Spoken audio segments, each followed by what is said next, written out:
Hey everybody, this is Joe Tommaso, and thanks for listening to 15 Minutes With.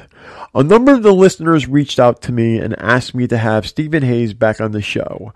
Most just wanted to know what happened. People wanted to know not just what led up to what amounts as probably the most heinous crime the town of Cheshire, Connecticut has seen, but what is most likely the most heinous crime in Connecticut's history. Not only was this a terrible, terrible crime, but it was a tragedy as well. A family was ripped apart, and when all is said and done, 3 young lives are lost. Yet the 2 perpetrators would have our state's governor spare their lives, unlike what they took from this innocent family. When you do shows like this, you need to maintain a neutral position. You can't put your feelings into it. While that may be true, I myself cannot say that in this case justice was done, because like many of you, I don't think it was. 3 beautiful lives are lost, yet the perpetrators, although they are incarcerated, live their lives at the taxpayer's expense. They may be behind bars, but they get to see sunlight, as well as the seasons change, unlike their victims. The listeners asked me to have Stephen Hayes give his account as to what happened that day. So here is some of that interview. If you like this show, you can help support it as well as help make it better by donating to paypal.me/Joe Tommaso. That's paypal.me/JoeTomaso. If you have any suggestions or comments, or if there's someone you'd like to see us interview, please contact us at insidetherazorwire@gmail.com. Again, that is insidetherazorwire, one word, @gmail.com. Or you can snail mail us at P.O. Box 162, West Haven, Connecticut 06516. Again, that P.O. Box is P.O. Box 162, West Haven, Connecticut 06516. And now, without further ado, here is this edition of 15 Minutes With.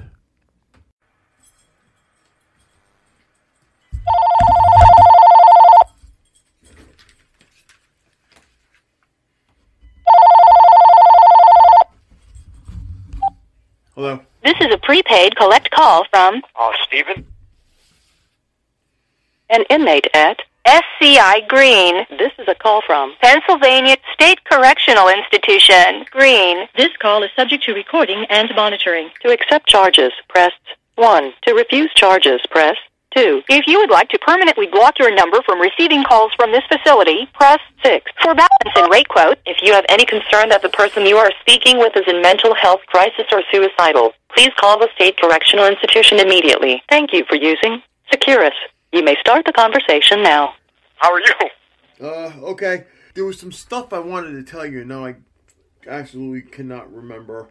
What's going on? I got to ask you one thing, though. Okay. What is the possibility of me getting a recent photo of you from in there? Oh, really good. I just got to get a picture. Can you do that for me, please? Absolutely. Okay.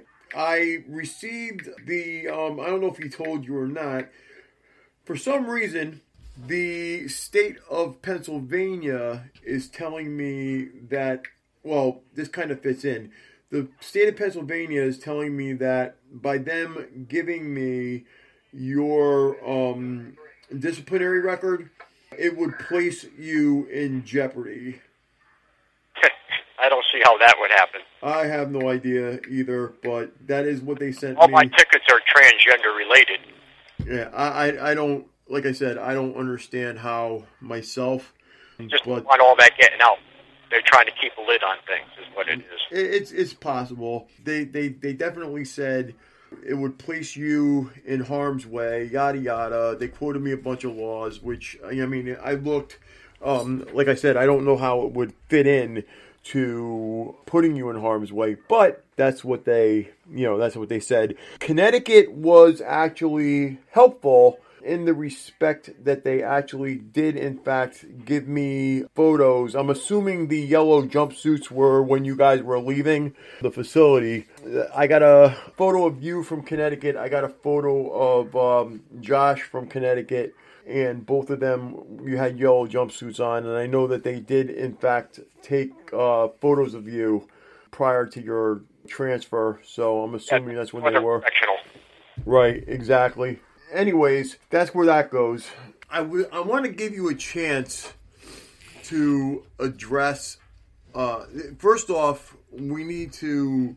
I know that you were apologetic toward what happened, etc.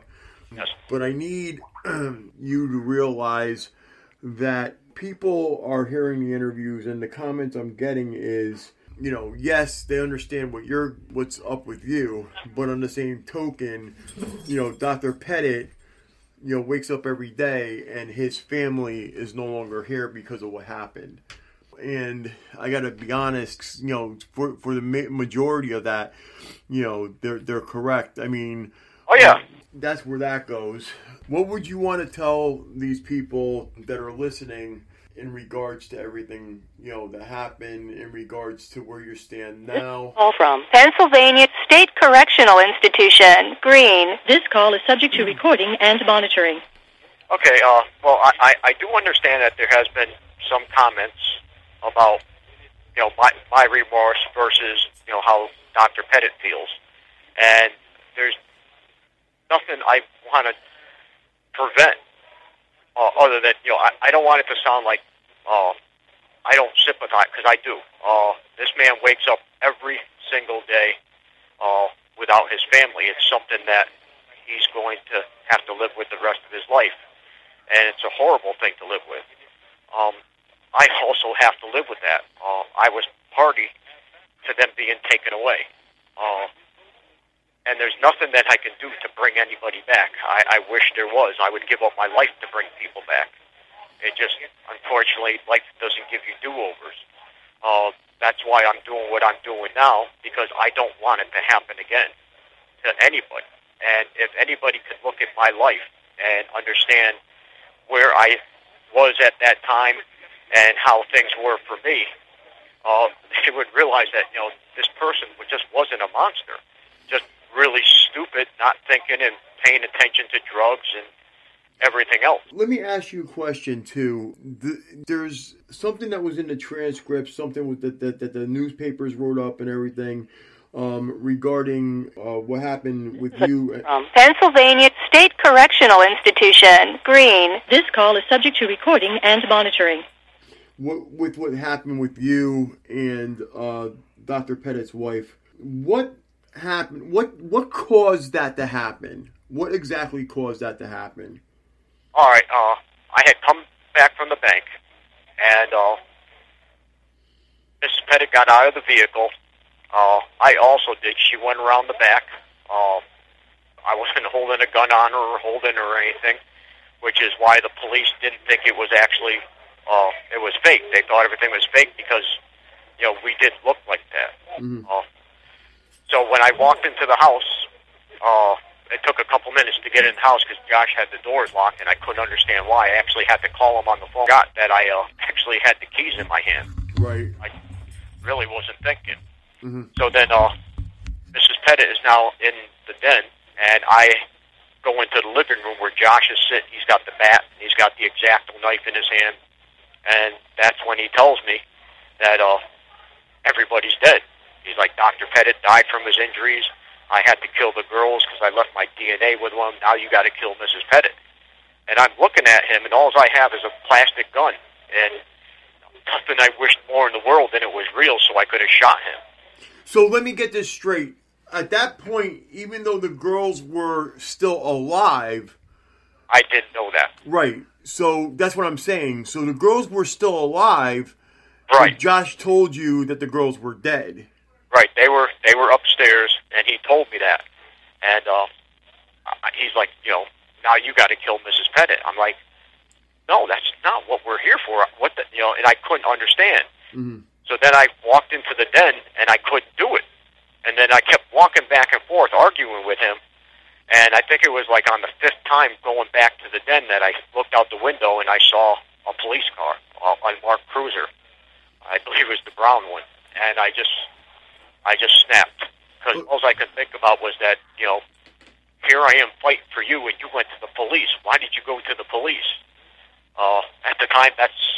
Well, how did you find out that she went to the police? when I looked out the window and saw the police cars. Okay, so you know afterwards that she had said something, but she never said anything prior to you. Is there a possibility that somebody at the bank? I mean, I know what the records say, but in your head, was there a possibility even going through your head that maybe somebody picked up on something?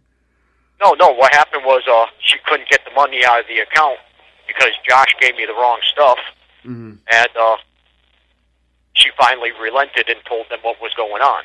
Okay. What really, really hurts me because this woman was doing everything she can to save her family, and she really did, and none of them deserved to die. So now my question to you is, and I know you lost it at that point when you saw the cops. What was going through your head while this was going on, as far as you were killing this lady, dude? I mean, I didn't even think about it. When I realized what I was doing, I stopped, and I vomited, but it was too late. And, God, I wish it never happened. I wish I had gone. I mean, what they call Monday morning quarterbacking. There's so many things that could have changed the outcome of everything, and it didn't. After that happened, and Josh knew that Mrs. Pettit was dead, did he say anything to you? No. Okay, you guys just got into the car and took off. He ran upstairs with the gas cans, and we were out of the house. Okay, so you never went back upstairs after that either? No, I went upstairs throughout the night, but not at that point. Not got back to the bank until the time we walked out that door. I did not go back up the stairs. Okay, now here's my other thing. Did this come out in your trial? Because the only thing that I see is something that says, now it's time for you to square up. Did it come out in the trial that you didn't know that they were still alive? I think Tom brought that up. I did everything I could to keep everything out of trial. I mean, I didn't want a trial. I just wanted to plead guilty. I took away as much of the defense as I could because I wanted the death penalty. It was really weird when it came to the relationship I had between me and my attorneys, because I never lied to them, and never said I'm innocent of anything, and I wasn't like any of their other clients. Well, I know that Tom Ullman was, basically, I mean, to the end, he tried to save your life. I mean, I get that. What I don't understand is what, I mean, if this came out, either way, I get the fact that, the end results are, why you got the sentence you got. I just don't understand, leading up to it, this kid actually tells you that he murdered the girls fully knowing they were alive. I mean, I don't know if you know this or not, but they died of smoke inhalation. Yeah. I mean, and I think, I believe that Haley... I try all the time. Yeah, I believe that Haley actually had somehow managed to get out of her restraints, and they found her, Yes. I mean, there's a lot of people that are upset with this, and they're totally, even you agree they're totally, justified in this. As you know, and just, so the listeners know as well, I did reach out to Josh, and I'm waiting for a response back from him. I'm actually hoping that he does come on, because, you're manning up, and I think he should as well. Oh, he never will. I mean, I read his last brief, and he's still saying that he didn't do anything. I mean, his DNA is there. You can't beat that. It's there. There's no other explanation for it other than what you did. Well, the other thing is, too, I mean, as far as the actual crimes taking place, etc., the fact is, you guys were in the house. You got caught fleeing the house. I'm pretty sure it was the family's vehicle you guys got caught in, right? Yes. Okay, so it was the family's vehicle. So there's no, no defense. Right, exactly. I don't even know why he's doing... I mean, you've even said this as well. he should not be doing what he's doing right now. We're going to actually get cut off, too. We're at 15 minutes, so... but puts the family through stuff that they don't need to be put through. And I thought, it's like, what if they released me? I couldn't even live out there knowing that I was responsible. You know, I couldn't. And I don't understand if he has a conscience how he could as well. You know, I don't know what he's fighting for, but he's putting the family through a lot of stuff that doesn't need to be done. You know, people can't heal until it's over. And that's why it ended me. You have 1 minute left. All right, well, that's our 1 minute mark. Right. All right. Thank you very much for calling me. And like I said, I'd like to pick this up again because, you know, this is a very serious thing, and I need people to understand that, you know, I understand. Well, what we want to do, too, is I want people to email us at insidetherazorwire@gmail.com. And, you know, if you got questions for Steve, he will answer your questions. And I will answer them honestly. Okay, thank you very much, Steve. I appreciate the call. All right, bye-bye. All right, bye-bye. Thank you for listening to 15 Minutes With. I hope you've enjoyed this edition. If you have enjoyed this edition of 15 Minutes With, please hit the like and the subscribe button. You can also help me keep this show going and watch it get better by donating to paypal.me/Joe Tomaso. That address again is paypal.me/JoeTomaso. 15 Minutes With is constantly looking for new content to upload and new people to interview. If you would like to share your story, or if there's someone you would like to see us interview, please email us at insidetherazorwire@gmail.com. That email address again is insidetherazorwire@gmail.com. Last but not least, again, if you like to support this channel, please subscribe and hit the like button. Until next time, we'll be seeing you